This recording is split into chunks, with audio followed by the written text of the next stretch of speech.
On va regarder ensemble comment on peut dériver des fonctions à l'aide d'une règle de dérivation qui s'appelle la dérivée en chaîne. Alors, pour illustrer la dérivée en chaîne, on va prendre une fonction qu'on va dériver de façon, dans le fond, avec des règles de dérivation plus simples. Et puis après ça, on va voir comment avec une règle un petit peu plus compliquée, ça nous permet quand même d'accélérer nos calculs et d'avoir quelque chose qui est moins fastidieux. Alors, prenons par exemple la fonction suivante, 3x2 plus 2x moins 5. Et qu'on a ça au carré. Alors, si on veut dériver cette fonction-là et qu'on ne connaît pas la règle de la dérivation en chaîne, une façon de faire, en fait, c'est tout simplement de développer le polynôme qu'on a ici. Donc, 3x2 plus 2x moins 5 fois 3x2 plus 2x moins 5. On effectue, dans le fond, on le développe, on effectue la distribution sur chacun des termes, et puis, dans le fond, après ça, on pourra dériver. Donc, si j'effectue la distribution, donc 3x2 fois 3x2, 9x4, 3x2 avec le 2x ici, on va obtenir plus 6x3. Maintenant, fois le moins 5, moins 15x2. Alors, le 3x2 ici a été distribué sur chacun des trois termes à droite. Maintenant, le 2x. Donc, le 2x avec le 3x2. Donc, plus 6x2. Plus 6x3, pardon. Ensuite, on a 2x et 2x. Donc, ça donne 4x2. 2x et moins 5, moins 10x. Et on a terminé celui-là. Maintenant, moins 5 fois les trois termes. Donc, moins 15x2, moins 10x, plus 25. Une fois qu'on regroupe tous les termes semblables, ce qui nous reste, c'est 9x4. On regroupe les x3 ensemble pour obtenir 12x3, donc ici et là. Maintenant, des x2, j'en ai moins 15 et j'en ai ici plus 4 et un autre moins 15, donc moins 26x2. Et maintenant, des x, j'en ai ici et ici, donc moins 20x et le plus 25. Maintenant, si on veut dériver cette fonction-là, c'est quand même assez simple parce que c'est un polynôme. Alors, bon, ici 9x4, ça devient, on fait tomber le 4 en avant, on multiplie par 9, donc 36x, on soustrait 1 à l'exposant 3. Même chose ici, 12x3 devient 12 fois 3, 36x à la 2, donc on soustrait 1 de l'exposant. Moins 26x2, moins 52x. Moins 20x devient moins 20 et 25 devient 0. Donc, on a obtenu notre dérivée. Par contre, ici, imaginez que si on avait eu l'exposant, au lieu d'avoir un exposant 2, on avait un exposant, par exemple, 22. Alors là, développer le polynôme, c'est quelque chose qui est vraiment trop fastidieux, trop long pour rien. Alors, il faut trouver une manière d'être plus efficace. Alors là, ce qu'on va faire, c'est que je vais écrire la règle de la dérivation en chaîne, on va l'appliquer, puis on va l'illustrer aussi avec notre exemple. Donc, supposons que j'ai une fonction f de x qui est égale à grand F rond grand G de x, ou en fait, grand F de G de x. En fait, on utilise la dérivation en chaîne quand on est en présence de fonctions composées. Mais en mathématiques, la majorité des fonctions sont des fonctions composées. Alors, on doit travailler avec ce type de fonction-là. Donc, si ma fonction, c'est une fonction composée de type grand F de grand G de x, alors, la dérivée se calcule de la façon suivante. Donc ici, je ne ferai pas la preuve de la formule, on va juste l'utiliser. Alors, on dérive la fonction grand F et on laisse G' à l'intérieur. Donc, grand F' de G de x, de grand G de x. Et ensuite, on va multiplier par la dérivée de ce qu'il y a à l'intérieur ici, donc G' de x. Donc, qu'est-ce que ça veut dire? Si je reprends mon exemple du départ ici, en fait, est-ce que je suis capable d'écrire ma fonction petit f comme étant f de g de x? Donc, est-ce que je suis capable de l'écrire de cette façon-là? En fait, ce qu'il faut faire, c'est décortiquer la fonction de départ et la réduire à son plus simple. En fait, ici, qu'est-ce qu'on a? On a une fonction 3x carré plus 2x moins 5 qui, elle, est mise à la 2. Donc, en fait, on a ici une fonction intérieure qui correspond, dans le fond, à la fonction g de x. Donc, je vais peut-être les mettre de la même couleur. Donc, on a ici ça, l'intérieur ici, qui est l'équivalent du grand G.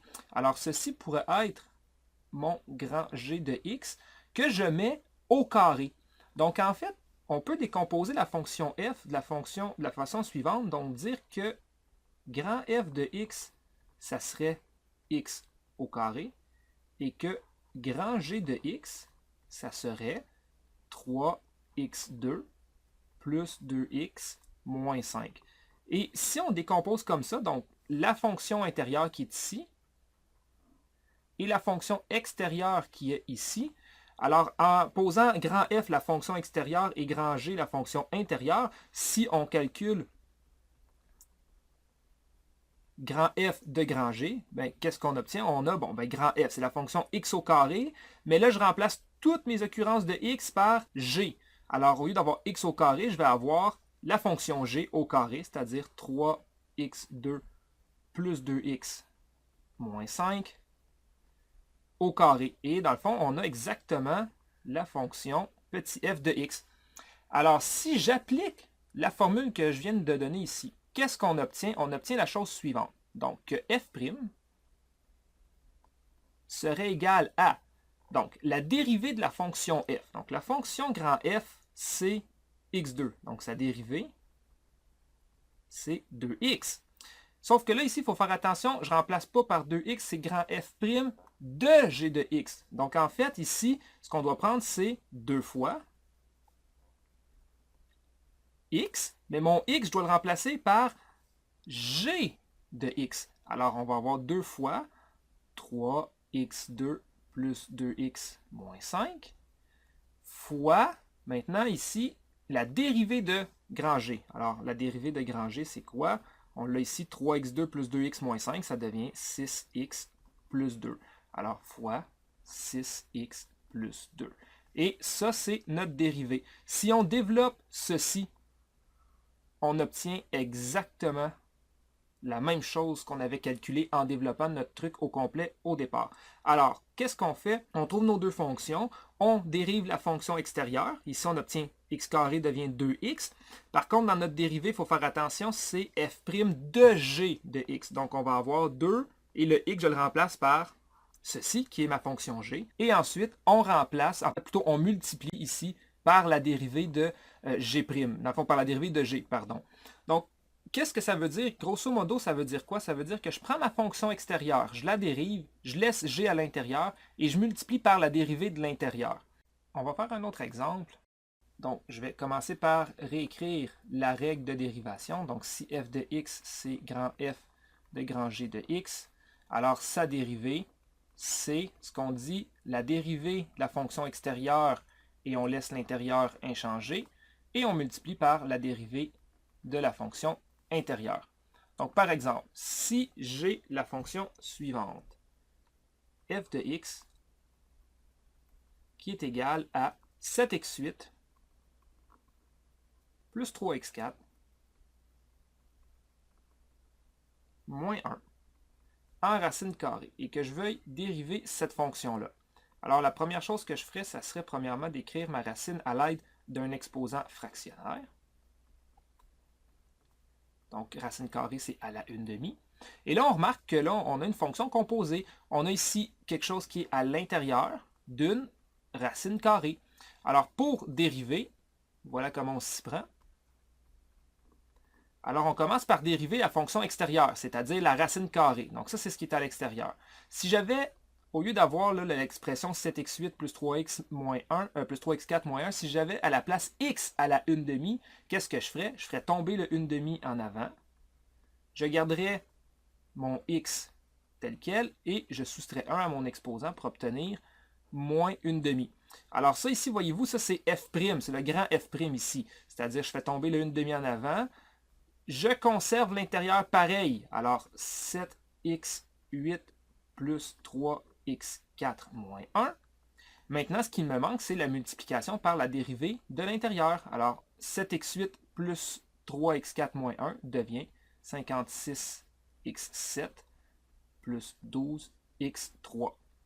Et voilà, j'ai ma dérivée. Maintenant, ce qui me reste à faire, c'est simplement de la réécrire d'une façon un petit peu plus propre, c'est-à-dire des fois des choses qui simplifient et aussi ici, l'exposant ne doit pas être négatif. Alors, on obtient quoi? Si je factorise, dans le fond, ça va se ramasser ici au dénominateur à cause de l'exposant négatif. Donc, on va avoir sur 2, ça c'est le 1/2, 7x8 plus 3x4 moins 1 à la 1/2. Et ici, en haut, il va rester 56x7 plus 12x3, mais on peut factoriser un 4 puis un x3. Et il va nous rester 14x4 plus 3.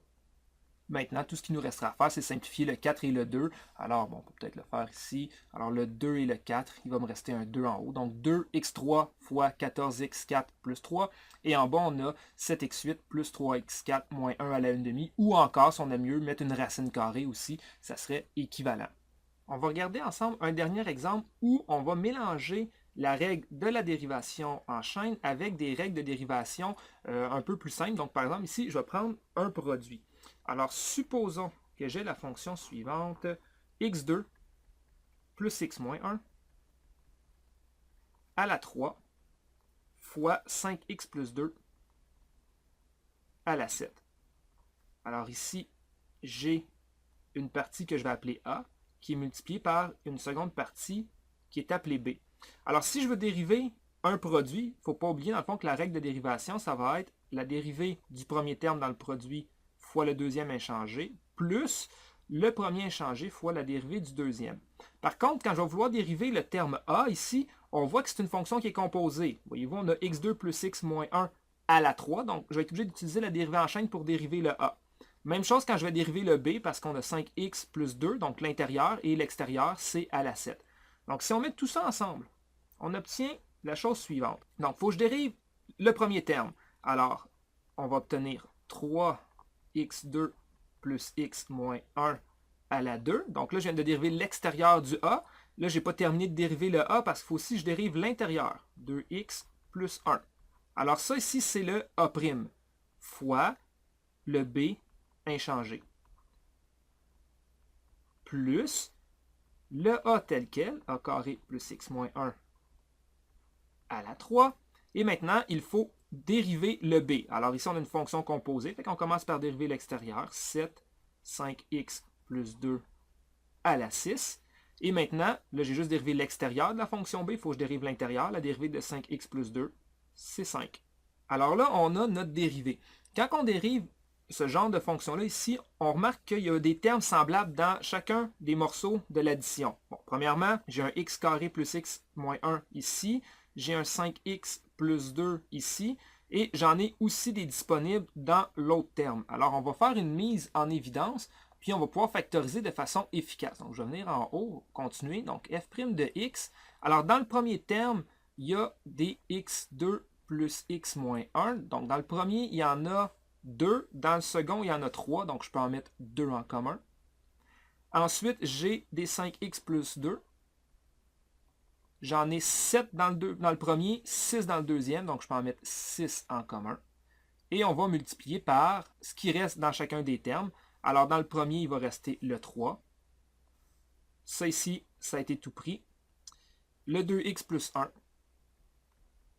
Et ici, 5x plus 2, j'en ai sorti 6, donc il m'en reste 1. Donc, on va multiplier ici par 5x plus 2.